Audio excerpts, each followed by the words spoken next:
Hello la LTN Team, j'espère que vous allez tous bien. Toujours 20 et CJ pour vous accompagner vers le prochain Bull Run.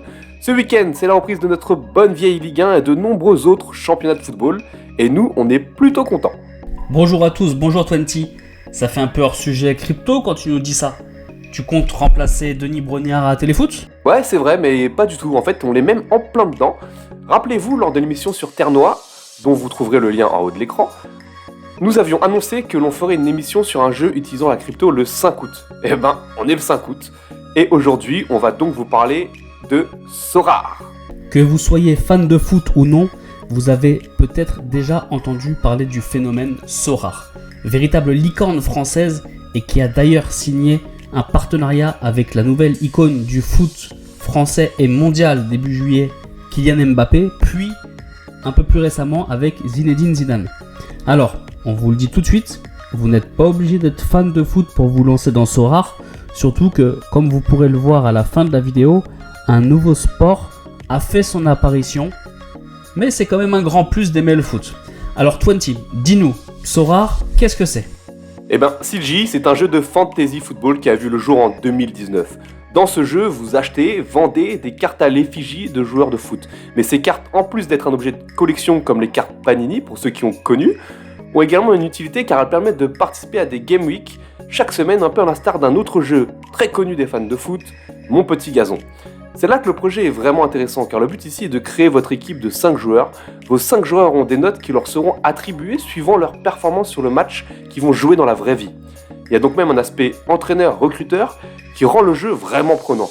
Vous pouvez voir à l'écran qu'il y a différentes couleurs de cartes. Donc on a des grises, des jaunes, des rouges, des bleus et des noirs. D'ailleurs CJ, est-ce que tu peux nous dire un peu plus sur cela ? C'est très simple. Alors déjà, chaque carte est un NFT. Cela signifie qu'il n'existe qu'une carte avec sa caractéristique dans le monde et vous êtes le propriétaire de ce NFT. Ce qui fait la différence entre certaines cartes et leur numérotation, mais nous verrons ça juste après cette présentation. Concernant les couleurs, il s'agit de la rareté des cartes, comme on peut le voir ici à l'écran. On a les cartes grises qui sont des cartes dites communes. Il n'y a pas de limite à ces cartes et elles n'ont pour le moment aucune valeur. C'est pour ça qu'on ne les voit pas ici dans le classement. Les jaunes sont des cartes que l'on appelle limited, donc limitées. Ce sont les dernières cartes de rareté à avoir été mises sur le marché. Celles-ci sont éditées à 1000 exemplaires par saison. Quand vous en possédez une, vous avez par exemple le 2 sur 1000. Ici, on peut voir le 175 sur 1000. Ensuite, les rouges sont les cartes dites rares. Il n'en existe que 100 sur le marché. Puis les bleus sont des cartes super rares pour lesquelles il n'y a que 10 exemplaires sur le marché. Enfin, les cartes noires, les cartes uniques qui sont des cartes avec un seul exemplaire par saison. Vous vous en doutez, plus la carte que vous possédez est rare, plus celle-ci est chère, avec le système bien sûr de rareté. Ce qu'il faut aussi prendre en compte, c'est l'année affichée sur les cartes, que l'on peut voir ici, et ici en 2022, les cartes avec un nouveau design. Elle correspond à la saison de football de création de la carte. Ainsi, quand vous avez celle 2021-2022, elle correspond à l'année de football de la saison passée. Néanmoins, elle est toujours valable et peut être utilisée dans les années à venir. Il y aura des nouvelles cartes pour l'année 2022-2023. On voit ici l'affichage 2022. Il y aura toujours le même nombre de cartes définies. 1000 pour les jaunes, 100 pour les rouges, etc. Maintenant, comment obtenir des joueurs ? Il faut charger son compte, donc soit en euros, soit en ETH. Tiens, notre ami ETH. Et une fois que des liquidités sont disponibles sur le site, il y a 3 moyens d'avoir des cartes. Le premier est un système d'achat-revente soumis à la loi de l'offre et de la demande. Des cartes sont mises en vente et des négociations ont lieu. Second moyen que l'on voit à l'écran, c'est un système d'enchères où un temps est défini. On peut le voir ici, le compte à rebours qui défile, avant l'attribution de la carte. Et à la fin de ce temps, l'offre la plus élevée remporte la carte. Et enfin, il y a un dernier moyen, on va le voir par la suite. Ça sera la manière de jouer. Alors, on va prendre un exemple ici avec un joueur qui n'est pas une star afin de ne pas vous effrayer avec les prix. Il faut quand même se dire que la carte de Kylian Mbappé unique, donc la noire, s'est vendue à 416 000 € au mois de mai 2022. Alors, sur le site, allons voir Ludovic Blas, un joueur très connu des amateurs de Ligue 1 et notamment des supporters du FC Nantes. Sur ces cartes, on voit ici les différentes raretés. Si on regarde les limited, donc qui sont les cartes jaunes, et qu'on met en prix croissant, on trouve un prix moyen de 61 € ou 0,055 ETH. Si on regarde les cartes rares, du coup, qui sont les cartes rouges, pour lesquelles il n'y a que 100 exemplaires dans le monde, on trouve ici un prix moyen à 350 €. Vous voyez, on monte déjà. Hein. Si on va sur les super rares, donc les cartes bleues, on est là sur un prix moyen à, on va dire, 1500 €. Parce que là, on a une carte à 1800, on a une carte à 1400, on va dire à 1500 €. Et sur les cartes uniques, donc les noirs, en sachant que, en fait, quand on dit unique, là, vous voyez qu'il y en a 3. En fait, c'est parce qu'il y en a une carte unique qui est créée pour une saison. Là, on voit, il y a 2019-2020, il y a la carte unique 2020-2021 et la carte unique 2021-2022 avec un design différent chaque année. Et là, on est déjà à un prix à 15 000 € la carte.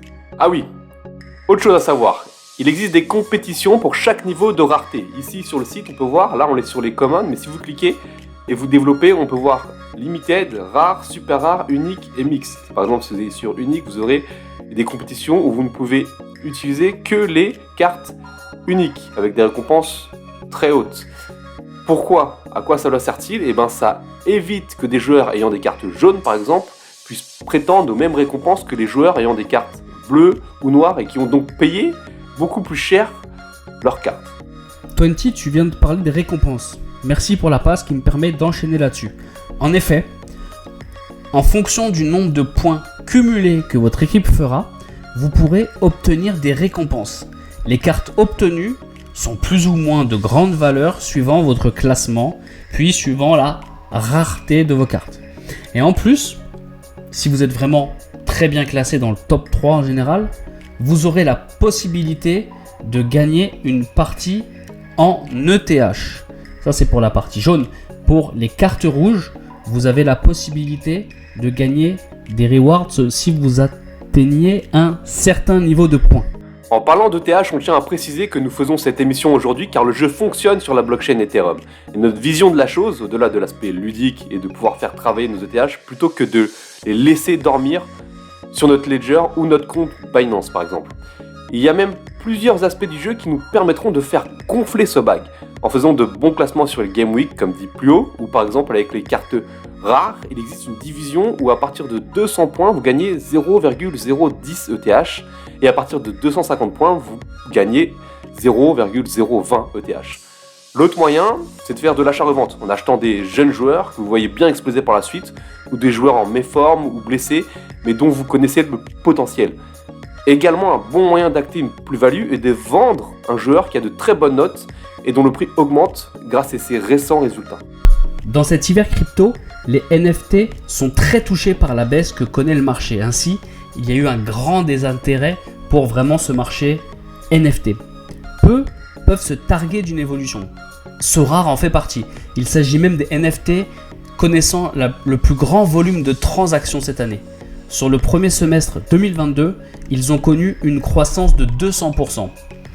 Cela a son importance, surtout pour une entreprise qui est aussi jeune. Le PDG de Sorare a annoncé que l'entreprise était désormais rentable.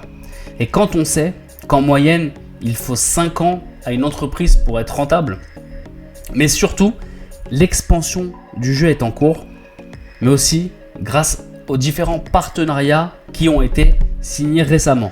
Au-delà du foot, Sorare va commencer son expansion. La MLB, qui n'est autre que la ligue de baseball américaine, qui est quand même l'un des sports les plus populaires aux USA, a fait son entrée dans Sorare il y a 15 jours. La renommée du projet va donc prendre un nouveau tournant. Cela va permettre de développer l'image de Sorare outre-Atlantique, qui est un marché très très fort et financièrement très important. On va finir la vidéo en donnant notre avis. Très simple, on est des grands fans, aussi bien par le gameplay que par le fait de pouvoir coupler sa passion footballistique avec le gameplay et des rewards et des récompenses que l'on peut en plus recevoir. Donc de ce côté-là, on est totalement fan. On est fan du projet qui se développe à vitesse grand V avec des nouvelles cartes qui arrivent, des nouveaux joueurs, des nouveaux partenariats, des nouveaux clubs, des nouvelles divisions. Il y a même maintenant un nouveau sport avec le baseball. Tout est géré sur le réseau Ethereum et maintenant vous connaissez notre avis sur l'Ethereum. Donc c'est quelque chose qui donne un cachet supplémentaire au jeu.